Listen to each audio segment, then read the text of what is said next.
merasa gubernur sungguhan.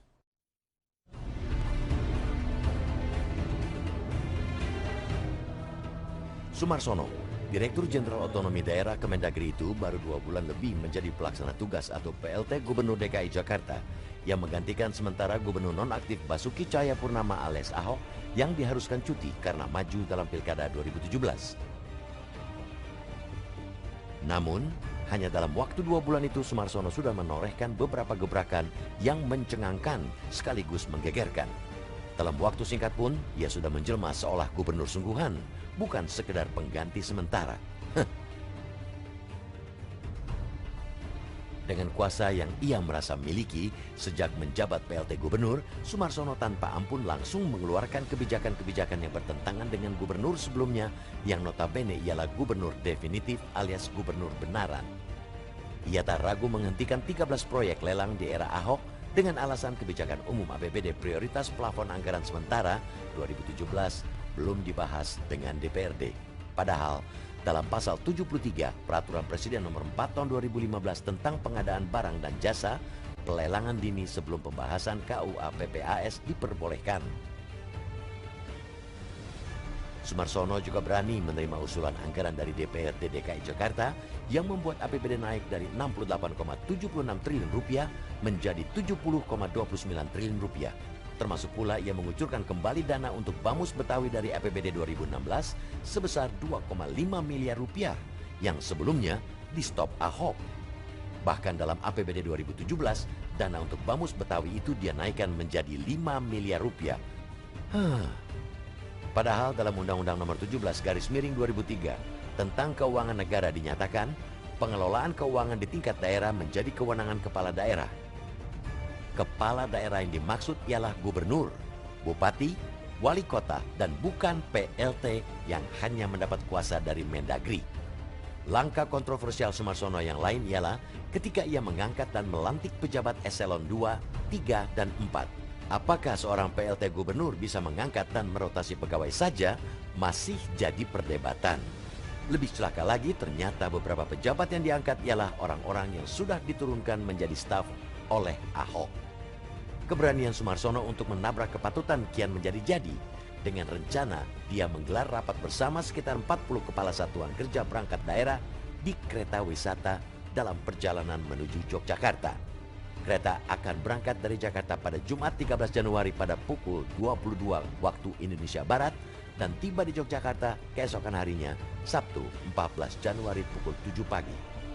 Simpel saja pertanyaannya, apakah efektif waktu yang merupakan jam tidur itu digunakan untuk rapat? Keputusan macam apa yang akan dihasilkan dari rapat yang terkesan dipaksakan itu? Apalagi para pemimpin SKPD peserta rapat harus merogoh kocek 7 juta rupiah per orang. Padahal rapat tersebut adalah urusan dinas. Mengapa harus menggunakan dana pribadi? Namun, Sumarsono tampaknya cukup nyaman meneruskan segala kontroversi itu dengan berlindung di balik peraturan Menteri Dalam Negeri nomor 74/2016 yang harus diakui amat ambigu. Permendagri itu bahkan bisa dikatakan melampaui undang-undang karena dalam peraturan itu seorang PLT memiliki kewenangan setara dengan pejabat definitif. Di situ disebutkan PLT memiliki kewenangan menandatangani perda tentang APBD dan perda tentang organisasi perangkat daerah setelah mendapat persetujuan tertulis menteri. PLT juga dapat melakukan pengisian dan pergantian pejabat berdasarkan perda perangkat daerah setelah mendapat persetujuan tertulis menteri. Secara substansi, peraturan itu sejatinya mengandung ketidakadilan sekaligus mengebiri proses demokrasi. Bagaimana mungkin seorang pejabat pengganti yang hanya ditunjuk bisa memiliki kuasa yang sama dengan pemimpin sesungguhnya yang dipilih rakyat melalui proses pilkada yang demokratis? Kasus di Jakarta saat ini mestinya menjadi pengingat kita bahwa kekonyolan itu harus segera diakhiri.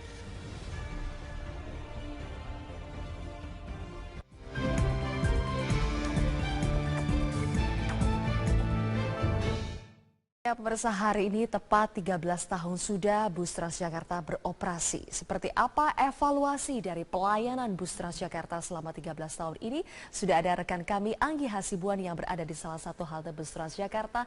Selamat pagi Anggi, silakan. Selamat pagi. Silvia, bahwa 13 tahun ini angkanya sebenarnya tidak terasa juga ya, dari mulai 2004. Nah, saya berada di Harmoni, salah satu transit juga. Zil, ini ada semacam schedule juga, jadi sudah mulai diberlakukan juga untuk supaya kita tahu jam berapa busway datang, kemudian setiap berapa menit datang. Kemudian juga ada yang beda, 2 hari yang lalu saya naik busway, ini belum ada, tapi ini sudah ada. Jadi kalau misalnya ke stasiun di Harmoni ini sudah ketahuan mana yang arahnya atau mana koridor-koridor yang Anda ingin dapetin. Biasanya harus nanya dulu ke abang yang ada di Jagang, mana nih kalau mau ke Pulau Gadung, tapi sekarang sudah ada lengkap. Dan saya juga sudah bergabung di sini pagi hari ini dengan Dirut dari Transjakarta, Pak Budi Kaliwono. Pak, selamat pagi. Pagi semua. Pagi 13 tahun. Pertama, saya akan bertanya, ini sudah mulai diberlakukan, satu orang sudah harus punya kartu untuk masuk, tapi harganya 40.000, 50.000, nggak kemahalan nih Pak? Bicara mahal murah itu relatif. Oke. Karena kan kalau setiap hari kita pakai itu hanya kosnya 3.500. Dan 40.000 itu kan sebetulnya ada isi saldo, yaitu 20.000. 20.000. Jadi 20.000 adalah uang kartu. Nah, tapi memang mempertimbangkan permintaan masyarakat, ya, kami tunda dulu penggunaan satu kartu satu tiket. Tapi sekarang bisa dipakai semua, ya, sampai nanti kita siapkan kartu yang bisa lebih terjangkau kira-kira. Oke, itu yang tadi Bapak sebutkan, one man, one ticket. Kalau sekarang sudah ada kartu ini, semua orang bisa tap, integrated juga sama KRL. Kalau yang itu sistemnya nanti apa yang beda, Pak? Kita dengan KRL itu sudah bisa integrasi beberapa bank, ya. Oke. Jadi beberapa bank pemerintah, Bank Mandiri, BNI, BRI, itu sudah menggunakan kartu yang sama. Baik. Jadi mereka bisa tapping di tempat Transjakarta dan bisa lagi nanti tapping di KRL. Iya. Hari ini kita membahas 13 tahun, tidak terasa. Bapak juga sudah setahun di Transjakarta. Betul, tepat apa yang setahun. harus dievaluasi? Wah. Banyak dong Pak PR-nya. Masih banyak Apa banyak PR-PR kita, ya, terutama yang menyangkut dengan pelayanan. Iya. Karena berangkat dari harapan pemegang saham, yaitu Pemprov, ya, pendirian Transjakarta inilah untuk mensupport, ya. Kita lihat pagi-pagi seperti ini sudah ramai sekali, banyak orang lalu lalang, karena kita mau jadi tulang punggung transportasi, ya. Baik. Jadi Pemprov punya program, ada Transjakarta, ada MRT, ada KRL dan segala macam, ya. Jadi memang harus kita lengkapi terus dan perbaiki terus, improve terus, ya, mengenai pelayanan kepada para pengguna ini. Pak Budi, semua. satu aja, evaluasi yang paling prioritas apa yang harus diperbaiki? Yang pertama Spesifiknya. mengenai pengadaan bus, ya. Pengadaan Jadi tahun bus. ini kita akan adakan sampai 3.400 bus, ya, jumlahnya. Dan yang kedua, kami juga akan lebih monitor lagi soal headway. Jadi lama tunggu antrian ini nggak lebih panjang, ya. Baik. Ketiga, kita sudah lakukan tahun 2016 kemarin, ya. Kami meningkat pelanggan per hari itu dari 270 bisa menjadi 450.000 per hari. Per hari? Per hari, saja. ya. Oke. Dan dengan per hari 450.000 itu yang kita tingkatkan adalah merubah pola operasi dari satu koridor ke koridor lain, ya. Sekarang kami sudah ciptakan 79 rute, ya. Oke. Sehingga dengan penambahan 400.000 relatif halte-halte ini masih bisa melayani, ya. Karena pelanggan itu untuk dari satu titik ke titik lain nggak perlu turun naik di rute untuk mengganti bus. Oke, Pak Budi ditahan dulu berbicara evaluasi tentang headway. Saya juga sudah bersama dengan di sini ada pengguna juga untuk masyarakat. Kalau tadi bosnya sudah berbicara ada masalah di headway, jamnya lama, jadwal busnya. Saya sudah bersama dengan, ya ini ada Tasya. Tasya sini Tasya. Selamat pagi Tasya. Pagi. Pagi. Tasya sekolah dari mana ke mana? Dari Pancoran ke SMK 27. Pancoran. Oke, 13 tahun Transjakarta. Apa yang harus diperbaiki menurut Tasya? Karena sehari-hari atau Tasya adalah pengguna aktif. Dan juga apa kelebihannya? Biar adil ya, kekurangan dan kelebihannya. Kelebihannya sih kalau menurut saya Transjakarta itu baik ya. Maksudnya banyak yang menggunain juga. Jadi seharusnya busway Pinang Ranti harus dibanyakin. Terus Tuh Pak, busway Pinang Ranti harus dibanyakin katanya Pak. Oke, terus. ya itu aja sih kalau menurut aku. Oke, kelebihannya? Kelebihannya ya fasilitasnya baik, bagus, terus juga aman. Aman. Ya itu aja.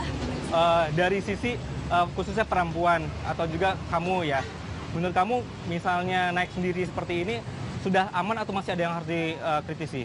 Menurut aku sih kurang aman ya, Ya. soalnya saya dengar-dengar sih di Transjakarta ada yang masih banyak ada rampoknya. Oh ya? Iya, Oke. iya itu aja sih. Itu aja ya, mudah-mudahan nggak terjadian sama kamu ya, Tasya ya. Iya. Terima kasih banyak, silakan salam sama gurunya di sekolah, hati-hati. Iya. Pakai busway terus ya. Iya. Terima kasih. Pak, ada yang kurang katanya Pak, ya, untuk rute Pinang Ranti. Kemudian juga untuk yang teman-teman yang sekolah ini atau yang perempuan suka ada isu-isu perampokan, pencopetan. Ya. Tanggapannya Pak?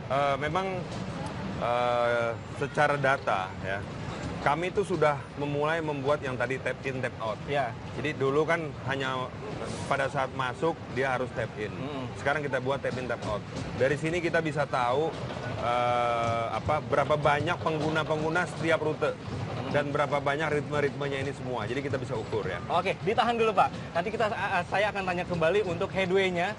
Itu tadi sudah ada jadwal, itu sebenarnya on time atau tidak, ditahan dulu, nanti kita akan lanjutkan. Nanti akan berbicara lebih banyak sebenarnya PR-PR dan juga kelebihan dari Transjakarta ini apa. Katanya, ini informasinya bahwa tahun ini datanya sudah meningkat dibandingkan tahun sebelumnya. Nanti kami akan kembali. Pemirsa, Transjakarta merupakan sistem transportasi bus rapid transit pertama di Asia Tenggara dan Selatan yang beroperasi pertama kali di Jakarta pada tahun 2004. Sistem layanan bus Transjakarta mengadopsi sistem Transmilenio yang sukses di Bogota, Kolombia.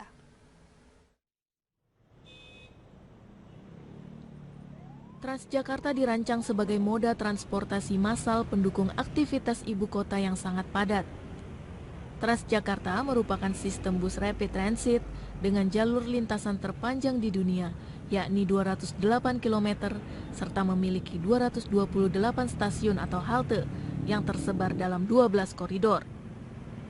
Awalnya Transjakarta beroperasi dari pukul 5 pagi hingga pukul 11 malam. Kini, Transjakarta beroperasi 24 jam di sebagian koridornya. Dioperasikan PT Transportasi Jakarta. Jumlah tenaga kerja yang terlibat dalam operasional Transjakarta mencapai sekitar 6.000 orang. Jumlah rata-rata harian pengguna Transjakarta diprediksi sekitar 370.000 orang, sementara selama semester 1 tahun 2016, jumlah pengguna Transjakarta mencapai 10,2 juta orang. Ide pembangunan proyek bus rapid transit di Jakarta muncul sekitar tahun 2001. Ide ini kemudian ditindaklanjuti oleh Gubernur DKI Jakarta saat itu, Sutioso. Pada 15 Januari 2004, Transjakarta memulai operasinya yang ditandai dengan peresmian Koridor 1 Blok M Kota. Namun, selama 13 tahun beroperasi, Transjakarta masih memiliki sejumlah kekurangan. Di antaranya, jalur Transjakarta yang tidak steril, beberapa jembatan penyeberangan rusak, bahkan dipakai berjualan. Jumlah armada tidak memadai pada jam-jam sibuk hingga sebagian bus mogok dan terbakar. Berkaca dari masalah yang ada, semakin penting terus melakukan penataan Transjakarta sebagai moda transportasi terintegrasi yang aman, cepat, dan terjangkau. Tim Liputan, Metro TV. Pinang Ranti harus dibanyakin. Tuh Pak, busway Pinang Ranti harus dibanyakin katanya Pak. Terus. Ya, itu aja sih kalau menurut aku. Oke, kelebihannya? Kelebihannya ya fasilitasnya baik, bagus, terus juga aman. Ya itu aja. Dari sisi khususnya perempuan atau juga kamu ya, menurut kamu misalnya naik sendiri seperti ini sudah aman atau masih ada yang harus dikritisi? Menurut aku sih kurang aman ya. Soalnya saya dengar-dengar sih di Transjakarta ada yang masih banyak ada rampoknya. Oh ya? Iya. Oke. Ya itu aja sih. Itu aja ya, mudah-mudahan nggak terjadian sama kamu ya, Tasya ya. Iya. Terima kasih banyak, silakan salam sama gurunya di sekolah, hati-hati. Iya. Pakai busway terus ya. Iya. Terima kasih. Pak, ada yang kurang katanya Pak, ya, untuk rute Pinang Ranti. Kemudian juga untuk yang teman-teman yang sekolah ini atau yang perempuan suka ada isu-isu perampokan, pencopetan. Ya. Tanggapannya Pak?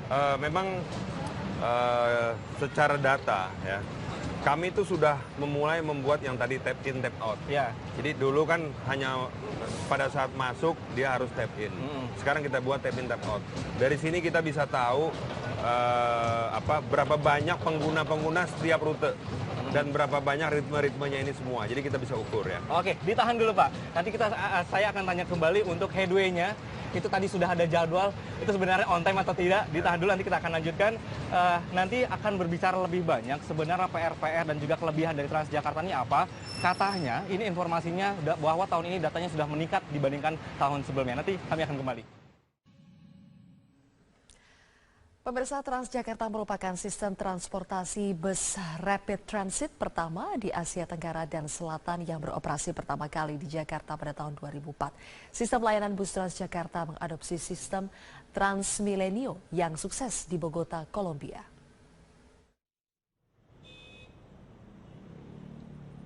Transjakarta dirancang sebagai moda transportasi massal pendukung aktivitas ibu kota yang sangat padat. Transjakarta merupakan sistem bus rapid transit dengan jalur lintasan terpanjang di dunia, yakni 208 km, serta memiliki... Di Transjakarta, betul, apa yang harus dievaluasi? Banyak dong Pak PR-nya. Masih banyak PR-PR kita, ya, terutama yang menyangkut dengan pelayanan. Ya. Karena berangkat dari harapan pemegang saham, yaitu Pemprov, ya.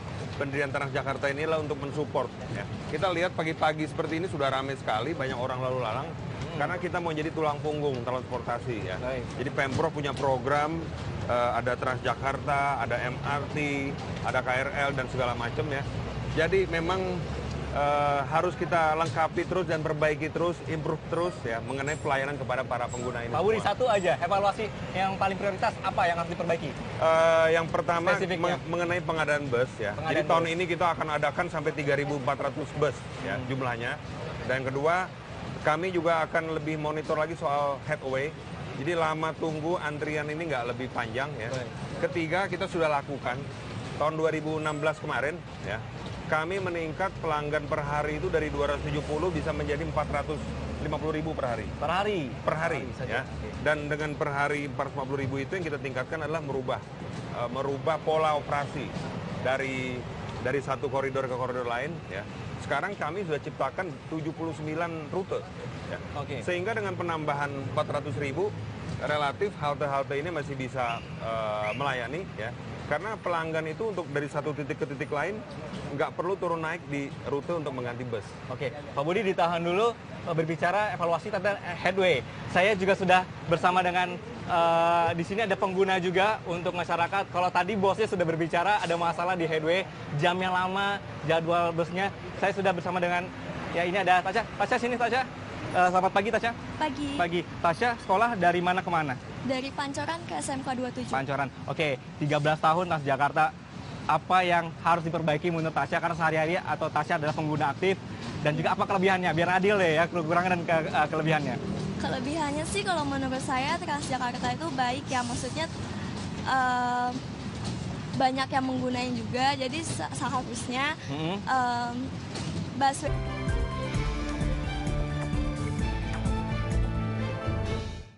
Ya, pemirsa, hari ini tepat 13 tahun sudah bus Transjakarta beroperasi. Seperti apa evaluasi dari pelayanan bus Transjakarta selama 13 tahun ini? Sudah ada rekan kami Anggi Hasibuan yang berada di salah satu halte bus Transjakarta. Selamat pagi Anggi, silakan. Selamat pagi, Silvia. Bahwa 13 tahun ini angkanya sebenarnya tidak terasa juga ya, dari mulai 2004. Nah, saya berada di Harmoni, salah satu transit juga. Zil, ini ada semacam schedule juga, jadi sudah mulai diberlakukan juga untuk supaya kita tahu jam berapa busway datang, kemudian setiap berapa menit datang. Kemudian juga ada yang beda, 2 hari yang lalu saya naik busway, ini belum ada, tapi ini sudah ada. Jadi kalau misalnya ke stasiun di Harmoni ini sudah ketahuan mana yang arahnya atau mana koridor-koridor yang Anda ingin dapetin. Biasanya harus nanya dulu ke abang yang ada di Jagang, mana nih kalau mau ke Pulau Gadung, tapi sekarang sudah ada lengkap. Dan saya juga sudah bergabung di sini pagi hari ini dengan Dirut dari Transjakarta, Pak Budi Kaliwono. Pak, selamat pagi. Pagi semua. Pagi 13 tahun. Pertama, saya akan bertanya, ini sudah mulai diberlakukan, satu orang sudah harus punya kartu untuk masuk, tapi harganya 40.000, 50.000, nggak kemahalan nih Pak?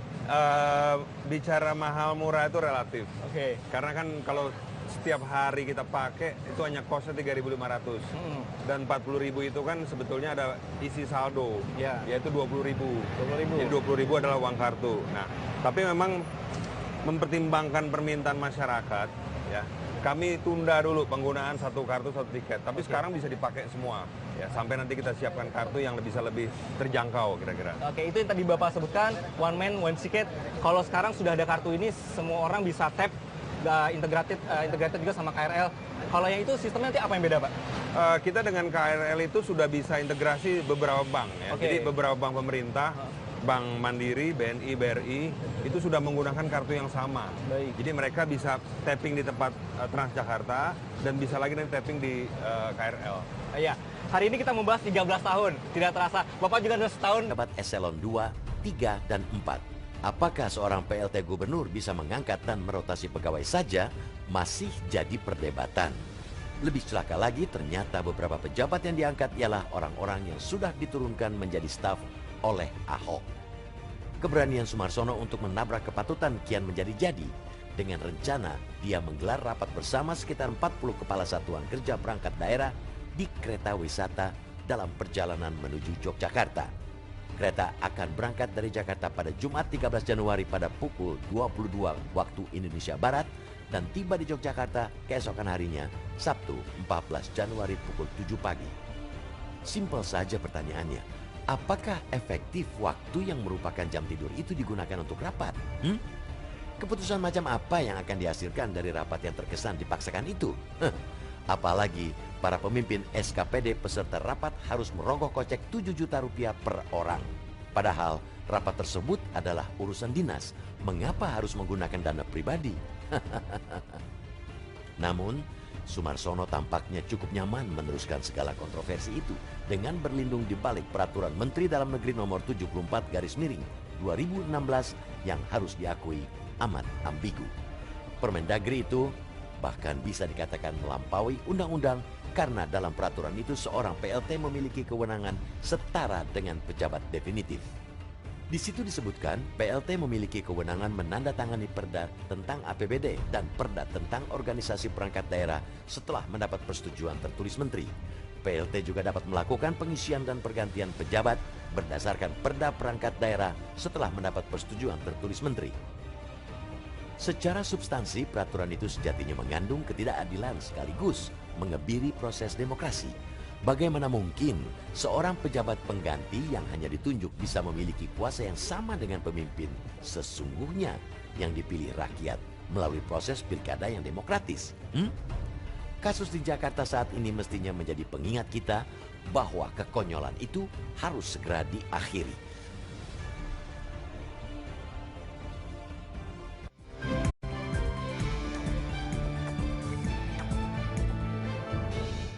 Merasa gubernur sungguhan.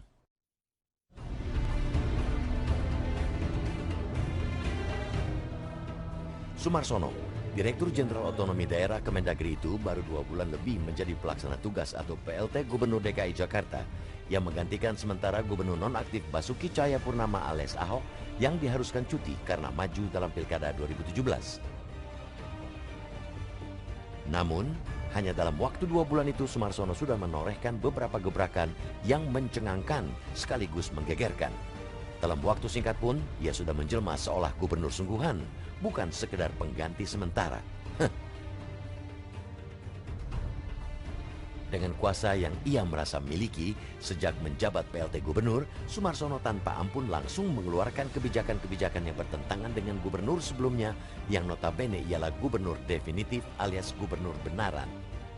Ia tak ragu menghentikan 13 proyek lelang di era Ahok dengan alasan kebijakan umum APBD prioritas plafon anggaran sementara 2017 belum dibahas dengan DPRD. Padahal dalam pasal 73 Peraturan Presiden nomor 4 tahun 2015 tentang pengadaan barang dan jasa, pelelangan dini sebelum pembahasan KUA PPAS diperbolehkan. Sumarsono juga berani menerima usulan anggaran dari DPRD DKI Jakarta yang membuat APBD naik dari 68,76 triliun rupiah menjadi 70,29 triliun rupiah. Termasuk pula ia mengucurkan kembali dana untuk Bamus Betawi dari APBD 2016 sebesar 2,5 miliar rupiah yang sebelumnya di stop Ahok. Bahkan dalam APBD 2017, dana untuk Bamus Betawi itu dia naikkan menjadi 5 miliar rupiah. Padahal dalam Undang-Undang nomor 17 garis miring 2003 tentang keuangan negara dinyatakan pengelolaan keuangan di tingkat daerah menjadi kewenangan kepala daerah. Kepala daerah yang dimaksud ialah gubernur, bupati, wali kota, dan bukan PLT yang hanya mendapat kuasa dari Mendagri. Langkah kontroversial Sumarsono yang lain ialah ketika ia mengangkat dan melantik pejabat